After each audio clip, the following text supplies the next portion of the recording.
So let's get started with a logistic regression example. So the scenario which we described last time is about if the customer is going to make a purchase or not based on these factors: emails opened, link clicked, previous purchases. So those are different for different customers. For example, for customer 1, the emails are opened 4 times, link clicked 1 time, previous purchases 3. And that is different from customer 2, 3, 4, and so on up to 10. They are all different. So those are our variables because they change from customer to customer. Those are x1, x2, and xn. Now, if you see here, the predicted probability formula, I already put it for you. The log loss formula, I already put it for you. So the predicted probability formula follows this formula, and the log loss follows this formula, like we discussed last time. So I already put the formula for you, but if you are working on a new project, of course, you need to put these formulas before you can use solver.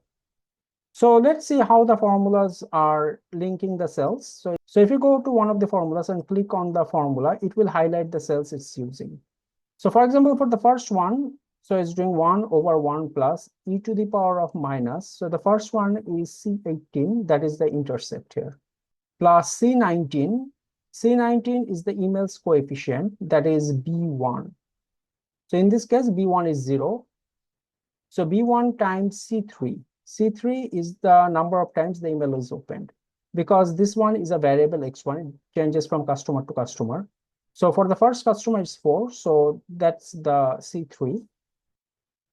Plus C20 times D3 means the link coefficient is linked with the link clicked. And in this case, it's C20 times D3 plus C21 times E3. C21 is the purchases coefficient, which is linked with the previous purchases.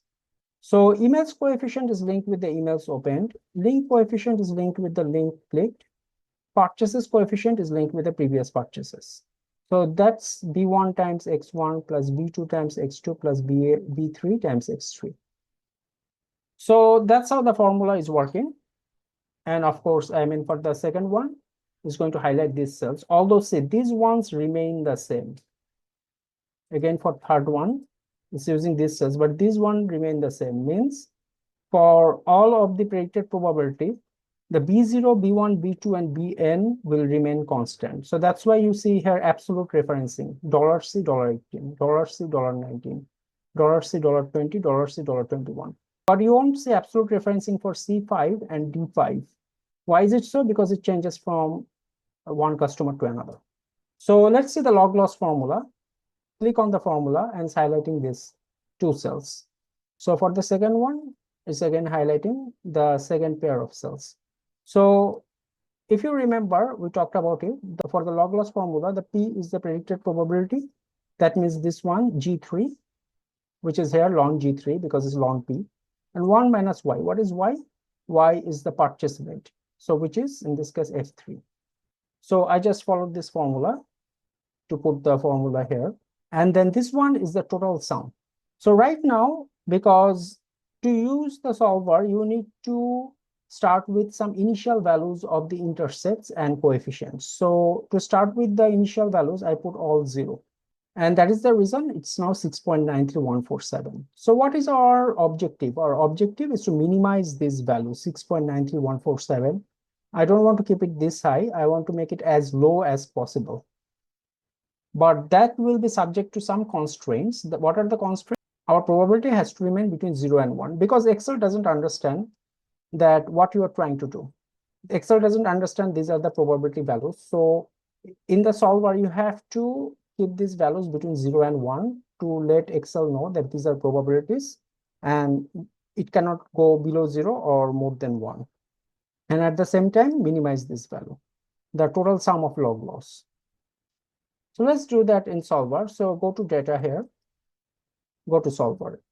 If you don't see solver here, don't worry. Go to file, go to options, go to add-ins, manage Excel add-ins, click here, go, and just check solver add-in and press OK. And in data, you are going to see solver. Click on solver here. So first one is set objective. Set objective is H13. That is the sum of log loss. and set it to what? Max, mean, or value of? Of course, mean, because we want to minimize H13, that is the sum of log loss. By changing which variables? By changing these variables. We initially assumed it to be 0, or we want to start with initial values of 0, but those will be changed until this one is minimized. Subject to what constraints? The probability should be between 0 and 1. So let's add the first constraint. These cells, the probabilities, are going to be greater than or equal to 0.001. Now, why didn't I put here 0? The reason is that I want to avoid extreme values. For example, I want to avoid 0.00001. I want to avoid extreme values, so that's why I set it as 0.001 instead of 0. Again, at the next set of constraints, this time it will be less than 0.999. Why didn't I put here 1? Again, I want to avoid extreme values. Add it and then cancel, because I just want 2 constraints here. I don't need to have any more constraint. Select a solving method. There are 3 methods here, and this time it's not going to be simplex or evolutionary. Although evolutionary is possible, but it's not going to be simplex. Why? Because it's not a linear equation. It's going to be GRG nonlinear. Because if you see here, these formulas are not linear equations. This one is an exponential function. This one is natural log. It's not linear equation. That's why I put here GRG nonlinear. And then hit solve here. But before hitting solve, again, I want to recap what I did. Set objective H13 is the sum of all the log loss values. I want to minimize it. So that's why I set it to minimum by changing which cells? These cells. The intercept, email coefficient, link coefficient, purchase coefficient. If they're all 0, this is the log loss formula. And I don't want it to be 6.93. I want it to be as low as possible by changing these variables. So there are some constraints here, is that Excel can change these values, but Excel has to make sure that these values, the predicted probabilities, are between 0.001 and 0.999. Why is it so? Because these are probabilities. And then select a solving method. It's not a linear equation here, the log loss formula. It's a nonlinear equation. That's why I set it to GRG nonlinear. Finally, hit solve. Keep solver solution, okay? And these are our values.